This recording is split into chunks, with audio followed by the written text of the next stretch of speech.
Hey guys, want to do a quick tournament recap on Lake Martin. First tournament of the year for the Elite Series. Never been to the lake before, but it kind of reminded me of a home lake called Shimano. Spotted bass, largemouth. And fortunately we had some dirty water due to the rain that we had. So let me just take you through some of the baits and setups that I used to catch the fish and place fourth. So for my spotted bass deal, first of all, I felt like it was important for me to get a limit. The largemouth fishing deal that I was doing extremely shallow was kind of cover a lot of water and hope you get one. Really wasn't getting a lot of bites where I was fishing, but they were the right ones. So I wanted to make sure and get a limit. So how I did that, first the old Ned rig, 10th ounce little mushroom head. This is that Robo Ned in the Desert Craw color. Shimano Conquest 842, man, that's a really nice spinning rod. Super light, super sensitive, and that's that new Exsence spinning reel. And I rigged that with 10-pound SX1 braided line to a 8-pound shooter leader. And the reason I got away with shooter, I was fishing a little dingier water for those spotted bass, so it really didn't matter, I feel. And then also, throughout the tournament, it kind of progressed where I was seeing them on my Panoptix unit. I'd see like bait and fish out there, which was really important. And so I got onto a little Swimbait deal. I had two Swimbaits.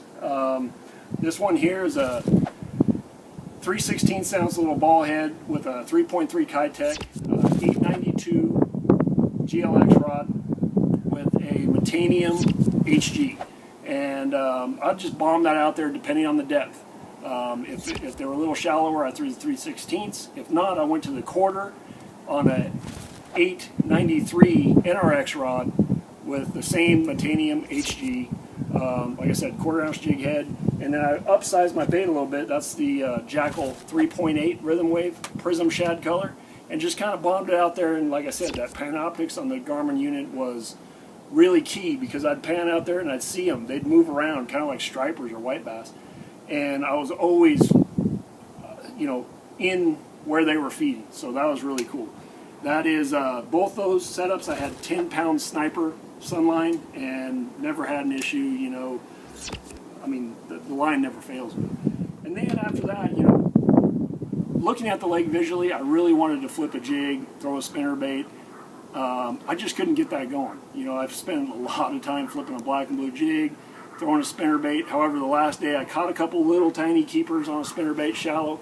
But my main things was a crankbait. First of all, I was throwing two different kinds of traps. This is the TN60 by Jackall, that Spawn Tiger color. I kind of felt like that red, orange, kind of gold showed up really good in that red clay kind of water. And the reason I like the 60 is because I was fishing this bait in anywhere from a foot to 4 foot on red gravel, do-nothing banks, isolated rock, whatever, but I was just bombing it down the bank. A 7.6 Zodius, medium heavy glass rod, and Metanium XG. And the XG was just because I was bombing, like making super far casts. And a lot of times those fish would eat you on the first or second turn of the handle, so you had to be able to catch up to them in that glass rod. I never lost any fish that hurt me due to this rod. And then 16-pound reaction SUNLINE. I've been using this line for a lot of years and nothing but 100% confidence in it. With all my other crankbaits also, before I forget, it was essential for me. I carried my treble hooks with me, and because I was grinding into rocks and sticks and fishing super shallow, I changed my hooks out with the Trokar round bend number 4s or number 5s. Probably at least twice a day. Sometimes I did it 4 times. Just because the amount of abuse the tips of those hooks were taking I didn't want to risk losing a big one, doing that. Anyway, I caught a 4-pounder the first day on the TN60, which really kind of boosted my weight.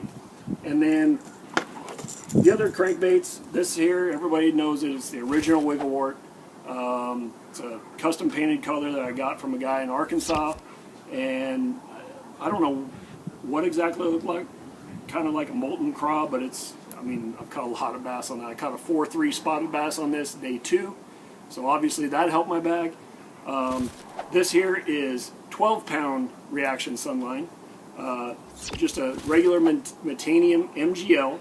And then I'm throwing the 893 GLX rod. And the reason for that is because I was fishing around a lot of bigger rocks with this crankbait. And I wanted something with a lot of power because there was a lot of brush piles, and as well as the rocks I'm talking about. I wanted to move those fish away from whatever was down there so I didn't get in trouble. And then last but not least, you know, everybody's said, man, you went old school and went with the old school speed traps. There they are. These are the original ones from way back in the day, the clear leg Delta days when this bait first came out. This is a Delta Craw. I'm not sure what this one's called, but you can see it's all scarred up, teeth marks. Again, treble hooks, changing them out. Both these I had rigged with 14-pound reaction SUNLINE and Metanium HGs. And the reason I did that, I was winding it really, really slow, but once they knew they were hooked, I mean, I had a fish the day 3, I hooked, and it went, basically slacklined me all the way to the boat, like 30 feet, you know, 30 feet of line before I could even catch up to it. So I wanted that fast retrieve to be able to catch up with the fish. 893 GLX for both of them, and the reason for that, again, is my biggest one I caught on day 4 was a 412. I was actually pitching like 20 feet from the boat, pitching like you would a jig to laydowns and stuff, and I wanted that power once they bit it to get it away from that log or that rock or the dock.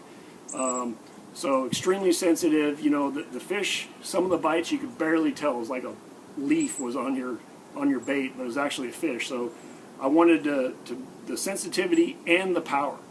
So there's my setups for Lake Martin. I'm looking forward, getting ready to the Sabine. Had a long drive home. Now I got to basically, none of this stuff probably is going to work at the Sabine, so I'm going to spend the next couple, probably weeks, getting ready for the Sabine River. And thanks for watching. Make sure you check out Tackle Warehouse, and a lot of these baits are available there right now.